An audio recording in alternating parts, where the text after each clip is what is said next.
Muito obrigado pela sua visita ao www.professorwallace.com.br.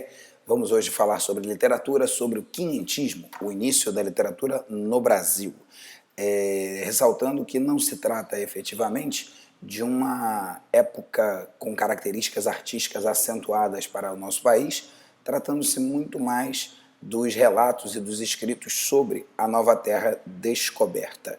Dito e feito esse aviso, vamos falar um pouquinho sobre o contexto histórico. Você está vendo aí o século XVI, mas a gente pode retornar, né? Ou seja, porque desde o século XIV a igreja, né, ela vinha perdendo espaço no monopólio da cultura. É uma época em que a burguesia começa a frequentar a universidade e toma contato com uma cultura desligada dos conceitos da Idade Média. A decadência do feudalismo e o fortalecimento da burguesia vão resultar em uma visão mais liberal, antropocêntrica, que tem o homem como foco do pensamento, como foco de todas as coisas que são realizadas. E essa visão é muito mais identificada com o mercantilismo, né? Ou seja, por isso a gente coloca a ideia de que é a formação, né, do capitalismo. Vão se recuperar os ideais da antiguidade greco-romana e a valorização da arte, da filosofia, da mitologia, entre outras. Assim, a cultura e as artes vão florescer e vão desmantelar os quadros da antiga cultura medieval. O êxodo rural provoca um surto de urbanização que vai gerar as condições para o desenvolvimento de uma nova cultura, sendo essas cidades, né, os polos de irradiação do Renascimento. É por isso que nós dizemos que temos nessa época um mundo em transformação política, artística e também econômica. No plano econômico, nós vamos ver a caracterização do metalismo, né? Uma teoria econômica que vai quantificar a riqueza de uma nação pela posse, pela quantidade de metais preciosos, né? Ou seja, o acúmulo de ouro e prata, especialmente, né, garantiria o poder a essas nações. Tá?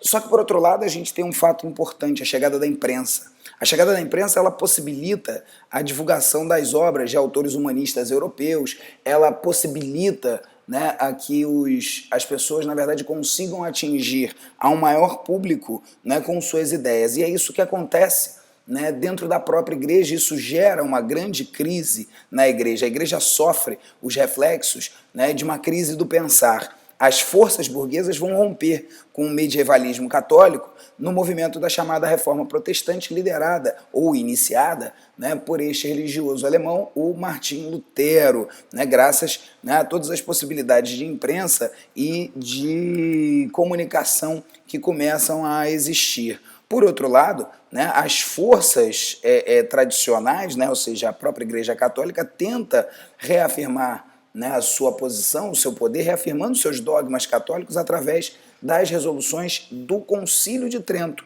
né, ou seja, nos tribunais da Inquisição, né, coisas que lançaram as bases para o movimento da Contra-Reforma. Enfim, a época é de uma produção artística muito grande, é de um avanço científico, de um avanço nas artes, de um avanço no saber, uma explosão, né, o chamado florescimento das artes, né, um período que a gente dá o nome de Renascimento, isso na Europa. Em Portugal, além de tudo aquilo que está ocorrendo na Europa, né, Portugal avança para as suas grandes navegações, que vão impelir, né, o espírito português, a sua vocação desbravadora, a sua vocação, né, navegante. Tá? E aí, assim, eles vão partir em busca de novas terras pelos seus interesses comerciais, vão atravessar o Atlântico, né, e chegar aqui aos mares do sul, né, e vão, obviamente, chegar à costa brasileira no dia 22 de abril de 1500. Então temos, de um lado, a conquista material, representada em Portugal pelas próprias conquistas marítimas, de outro, as mudanças espirituais, representadas pela Contra-Reforma. Vão ser essas as premissas para as primeiras manifestações da nova terra que a gente vai ver a seguir. As cartas informativas, né, que dão conta das riquezas materiais, e a literatura jesuítica, voltada principalmente aqui para o trabalho de catequese. O conjunto de manifestações dos anos de 1500, né, é que vai ser chamado de quinhentismo. Né? Essa literatura, apesar dela até ser produzida em solo brasileiro, ela vai refletir o pensamento, a visão de mundo, as ambições e as intenções do conquistador português. E aí a gente vai falar um pouquinho sobre a literatura informativa. Né? A literatura informativa, a literatura dessa primeira fase, ela faz um levantamento da nova terra, né? Da sua flora, da sua fauna, da sua gente. A finalidade desses textos é descrever as viagens e os primeiros contatos com a terra e com os nativos. Por isso que essa literatura informativa é também chamada de literatura dos viajantes, literatura dos cronistas. O objetivo principal é descrever e informar tudo aquilo que pudesse interessar os governantes portugueses. Não havia nessas comunicações quaisquer sentimentos de apego em relação à terra conquistada, percebida principalmente, né, como uma extensão da metrópole. O que havia, sim, era a exaltação da terra, resultante, né, do sentimento europeu, o assombro que eles tiveram diante da exuberância natural, né, da terra tropical. Né? Ou seja, imaginavam, na verdade, estar chegando a uma terra absolutamente paradisíaca, né? Ou seja, e por serem cartas descritivas, tais cartas vão ser carregadas de adjetivos, com um uso exagerado de superlativos, como forma de louvar a terra conquistada, né, pelos portugueses. Essa exaltação da terra exótica, dos nativos, vistos até com certa simpatia, com certa malícia, é chamada de ufanismo e dá origem ao movimento nativista, que valoriza tudo aquilo que é pertencente à terra nova, né? A nova terra, aquela que foi descoberta. O primeiro e mais importante desses registros foi a carta de Pero Vaz de Caminha, o escrivão da frota de Pedro Álvares Cabral, que foi endereçada ao rei Dom Manuel. É considerada a certidão de nascimento do Brasil. Nela, o Pero Vaz de Caminha mostra claramente as preocupações que atormentavam o povo português da época, a conquista dos bens materiais e o aumento de fiéis adeptos ao catolicismo. Vamos ver um trechinho aí da carta. Olha, entraram, mas não fizeram sinal de cortesia, nem de falar ao capitão, nem a ninguém. Porém, um deles pôs o olho no colar do capitão e começou a acenar com a mão para a terra e depois para o colar, como que nos dizendo que ali havia ouro. Também olhou para um castiçal de prata e assim mesmo acenava para a terra e novamente para o castiçal, como se lá também houvesse prata. Na verdade, o que é interessante a gente perceber desse trechinho é que ele faz uma breve, né, descrição dos índios, né, ou seja, com o comportamento dos índios, né, que eles não fizeram nenhum sinal de cortesia, né, ou seja, eles não falaram com o capitão, eles na verdade não mostraram nenhum tipo de deferência ao capitão, né, e isso obviamente, né, era estranho para esses portugueses, mas depois nós temos a leitura dos gestos dos índios pelo olhar do português. Quando os índios apontam para o colar ou para o castiçal e apontam para a terra, isso é interpretado pelo português como uma prova da existência de ouro e prata. Na verdade, eram os próprios portugueses que estavam em busca de ouro e prata e interpretariam qualquer tipo de sinal, como um gesto, né, que é o que os ajudasse na busca, né, ou seja, para poder encontrar, né, essas riquezas as quais eles estavam buscando. Né? Um outro trecho, já um pouco mais leve ou divertido, né?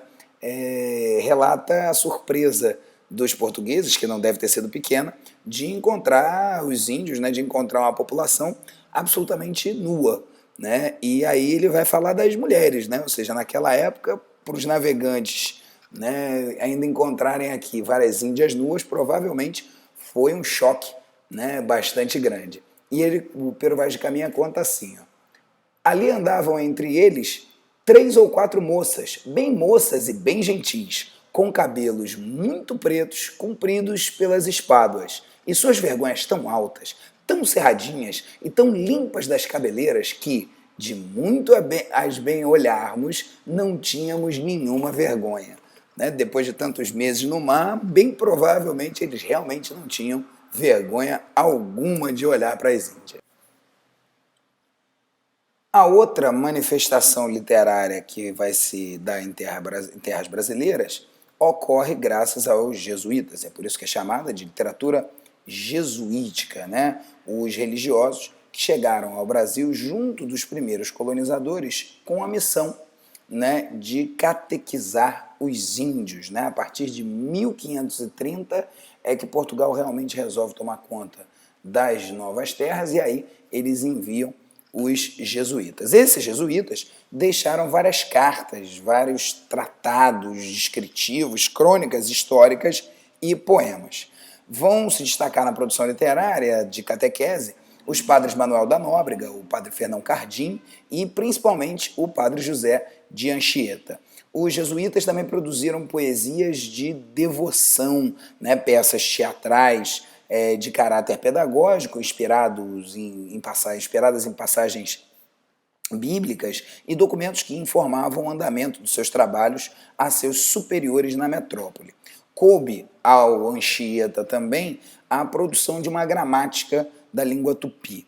As composições dos jesuítas representavam o pensamento da Contra-Reforma, contrárias, né, os pensamentos contrários às ciências e tudo aquilo que representasse a liberdade de expressão ou de ideias. A intenção é puramente salvacionista e a forma ignora por completo as influências da arte renascentistas. O trabalho de catequese, né, esse trabalho de catequese jesuítica, ao mesmo tempo em que impede, né, acabou impedindo a destruição completa dos índios, né, pela luta incansável contra a escravidão indígena, né, o que também gerou aí o ódio mortal dos colonos da época, por outro lado, destruiu os valores culturais indígenas, impondo um modo de vida e uma religiosidade completamente distinta, né, daquilo que os índios estavam acostumados, transformando-os em presas fáceis de bandeirantes e também de capitães do mato. Bom, gente, vamos falar um pouquinho agora sobre os autores, né, do período. Vamos começar pela literatura informativa, vamos falar sobre Pero Vaz de Caminha, que nasceu no Porto em 1450 e morreu em dezembro de 1500 em Calicut, na Índia. Aí a gente vê uma representação do rosto, né, de Pero Vaz de Caminha, a quem eu chamei de O Escrivão. Ele era filho, né, de escrivão, o filho de Vasco Fernandes Caminha, né, um cavaleiro do Duque de Bragança, né, e ele herdou do pai o próprio cargo, o cargo de mestre da balança da Casa da Moeda, que era uma espécie de mistura entre escrivão e tesoureiro, mas era um cargo de extrema responsabilidade. Além disso, ele também exerceu outras funções públicas, né? Ou seja, ele foi vereador, né? Ou seja, ele redigia, né, todos os capítulos da Câmara Municipal lá do Porto, que eram enviados para as cortes de Lisboa. E consta, né, ou seja, na história, que o próprio rei, o Dom Manuel I, né, tinha certa afeição, né, gostava do trabalho do Pero Vaz de Caminha. Em 1500 ele foi nomeado para ir para Calicut, né, ou seja, como escrivão de Calicut. É por isso que ele entra na Armada de Cabral, né, e vem junto com a frota de Cabral também como escrivão para relatar a viagem. Ele escreve aqui no Brasil a carta, né, famosa, a Carta do Descobrimento, vai para Calicut, e em Calicut há um combate, né, dessa frota ao chegar a Calicut, e ele morre nesse combate. Tá? Ou seja, ele na verdade saiu de Portugal, escreveu a carta e acabou morrendo em Calicut, este Pero Vaz de Caminha. E aí a gente passa para o nosso outro representante, agora não mais da literatura informativa, mas da literatura jesuítica, o padre José de Anchieta. Nasceu em 1534 nas Ilhas Canárias, na Espanha, e morreu em Heritiba, cidade que hoje leva o seu nome, a cidade hoje que se chama Anchieta, que fica no Espírito Santo. O Anchieta, ele nasceu em uma família rica, né, e era filho de nobres, né. Ele veio ao Brasil aos 19 anos como missionário, acompanhando, né, o Duarte da Costa, né. O Anchieta, ele funda a cidade, né, de São Paulo, né, e escreve uma gramática da língua mais falada na costa do Brasil, né, uma gramática de tupi. Tá? Ele escreveu inúmeros textos de finalidade pedagógica e foi apelidado pelos índios, né, isso é interessante, como Piaí, né, o supremo pajé branco, né? Ele na verdade tratava do corpo, da alma, né? Ele era muito respeitado, né, pelos pelos índios. Na verdade, ele teve um problema, né, porque o padre Manuel da Nóbrega, né, e o Anchieta, eles tiveram um conflito com o Duarte da Costa, que era o governador-geral da época, e vão tentar iniciar negociações de paz com índios tamoios, né? O Anchieta, que falava Tupi-Guarani, ele conseguiu aí ganhar a confiança dos índios, apesar dele ter sido sequestrado. À época ele ficou lá no cativeiro, né? E nessa época ele escreve o chamado Poema em Louvor à Virgem Maria, né? Ou seja, com 5.732 versos, os quais dizem que ele escreveu, né, com um graveto na areia e decorou todos eles, e quando saiu do cativeiro é que ele, na verdade, os passou para o papel, né? Ou seja, todos os seus escritos têm, e aos religiosos, né, têm características do medievalismo, né? Ou seja, nenhuma delas tem influência do Renascimento, todas elas, né, ou seja, falam sobre um distanciamento dos prazeres terrenos, da consolação no amor divino, essa coisa toda, tá? Ele também funda a aldeia de Guaraparim, né, que é hoje Guarapari, também no Espírito Santo, né, e morre em Heritiba aos 63 anos. Os próprios índios carregaram seu corpo até, né, a cidade de Vitória, onde ele é sepultado, né? Ele ganha o nome de Apóstolo do Brasil. Em 1980, o Papa João Paulo II beatificou esse nosso padre, que entra para a gente como uma personagem da literatura brasileira, ok?